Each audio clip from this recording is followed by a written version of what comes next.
Badai rudal Rusia tanpa jeda menerjang benteng pertahanan Ukraina di medan pertempuran.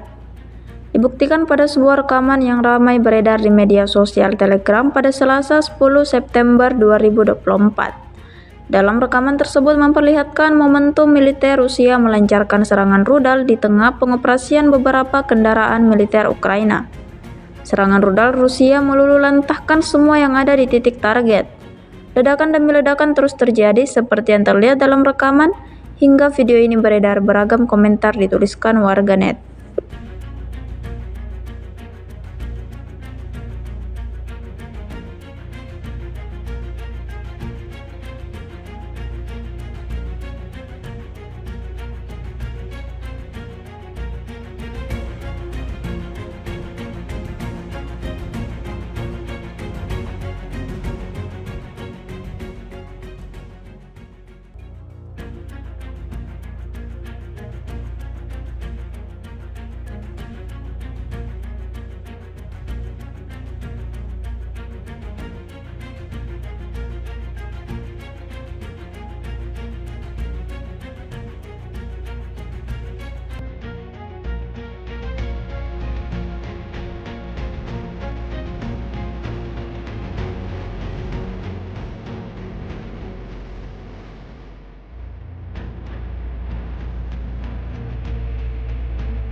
Download Tribun X sekarang, menghadirkan lokal menjadi Indonesia.